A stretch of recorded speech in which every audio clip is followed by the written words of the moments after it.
ഈ ഒരു സീരീസിൽ നമ്മൾ നോക്കാൻ പോകുന്നത് മെഷീൻ ലേണിങ്ങിനെ കുറിച്ചാണ്. മെഷീൻ ലേണിംഗ് തീരെ, അതായത് ബേസിക് പോലും അറിയാത്ത, അല്ലെങ്കിൽ എന്താ പറയുക, നമുക്ക് തീരെ കോഡിങ്ങിനെ കുറിച്ച് നോളേജ് ഇല്ലെങ്കിലും നമുക്ക് എന്ത് ചെയ്യാം, ഈ ഒരു മെഷീൻ ലേണിംഗ് സീരീസിലൂടെ ബേസിക്സ് ടു അഡ്വാൻസ് വരെയുള്ള മെഷീൻ ലേണിംഗ് നമുക്ക് ഇതിൽ പഠിക്കാൻ പറ്റും. കാരണം ഈ ഒരു സീരീസ് ഡിസൈൻ ചെയ്തിരിക്കുന്ന ആ ഒരു രീതിയിലാണ്.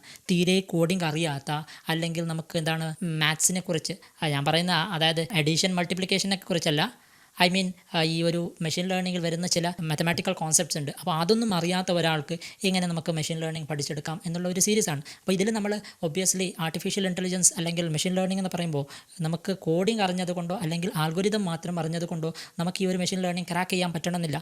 ഒബ്വിയസ്ലി നമുക്ക് മെഷീൻ ലേണിങ്ങിൻ്റെ ആൽഗോരിതം പഠിച്ചതുകൊണ്ട് നമുക്ക് ചിലപ്പോൾ ചില സിസ്റ്റംസ് ഡിസൈൻ ചെയ്യാൻ പറ്റുമായിരിക്കുമെങ്കിലും അത് നമുക്ക് 100% ക്ലിയറൻസ് നമുക്കുണ്ടാവില്ല. നമ്മൾ ഒബ്വിയസ്ലി സ്ട്രഗിൾ ചെയ്യും.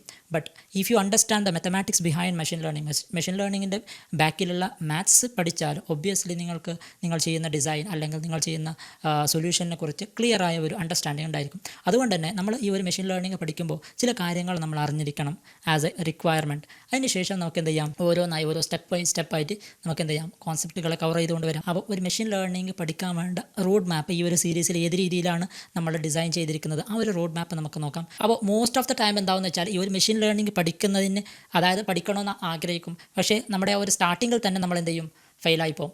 കാരണം എന്ന് വെച്ചാൽ ഈ ഒരു മെഷീൻ ലേണിംഗ് പഠിക്കുമ്പോൾ ഒരു റോഡ് മാപ്പ് ഉണ്ട്. ആ ഒരു റോഡ് മാപ്പ് ഫോളോ ചെയ്താൽ മാത്രമേ നമുക്കിതിനെ ക്രാക്ക് ചെയ്യാൻ പറ്റുള്ളൂ. അല്ല എന്നുണ്ടെങ്കിൽ ഒന്നെങ്കിലോ നമ്മളതിൻ്റെ മാത്സിൽ കുടുങ്ങും, അല്ലെങ്കിൽ അതിൻ്റെ ആൽഗോരിതമിൽ കുടുങ്ങും. അല്ല എന്നുണ്ടെങ്കിൽ നമ്മൾ ഈ ഒരു സൊല്യൂഷൻ ക്രിയേറ്റ് ചെയ്യുന്ന സമയത്ത് ഒബ്വിയസ്ലി നമ്മൾ സ്ട്രഗിൾ ചെയ്യും. അപ്പോൾ ഈ ഒരു മെഷീൻ ലേണിംഗിൽ മെയിനായിട്ടുള്ളത് 3 കാര്യങ്ങളാണ്. നമുക്ക് പറയാം മെഷീൻ ലേണിങ്ങിൻ്റെ 3 പില്ലേഴ്സ്. ഒന്നാമത്തത് mathematics, second one statistics, third one programming. അപ്പോൾ ഈ 3 കാര്യങ്ങളാണ് ഈ ഒരു മെഷീൻ ലേണിംഗിൽ മെയിനായിട്ട് വരുന്നത്. അപ്പോൾ ഒബ്വിയസ്ലി നമുക്ക് പറയാം, ഇതിൽ ഏതെങ്കിലും ഒരു പില്ലർ കറക്റ്റ് അല്ല എന്നുണ്ടെങ്കിൽ ഒബ്വിയസ്ലി നമ്മൾ മെഷീൻ ലേണിംഗ് ക്രാക്ക് ചെയ്യാൻ പാടുപെടും. എന്ന് വെച്ചാൽ നമുക്ക് മെഷീൻ ലേണിംഗ് പഠിച്ചെടുക്കാൻ പറ്റില്ല.